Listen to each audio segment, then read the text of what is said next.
అందరికీ ప్రైస్తలాడండి. మీరు చూస్తూ ఉన్నారు ఇశ్రాయేలు దేశంలోని గలిలయ సముద్రాన్ని.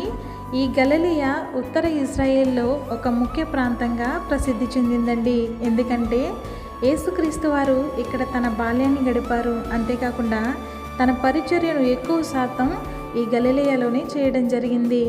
పాత నిబంధన గ్రంథంలో 12 గోత్రాల వారికి స్వాత్యాన్ని పంచిపెట్టేటప్పుడు ఈ గలిలయ సముద్ర భూభాగాలన్నిటినీ ఆషేరు, నఫ్తాలి, జెబూలూను, ఇస్సాకారులకు స్వాత్యంగా పంచి ఇవ్వడం జరిగింది. అలాగే యెషయా గారు దీన్ని అన్యజనుల గలిలయగా ప్రస్తావించారు.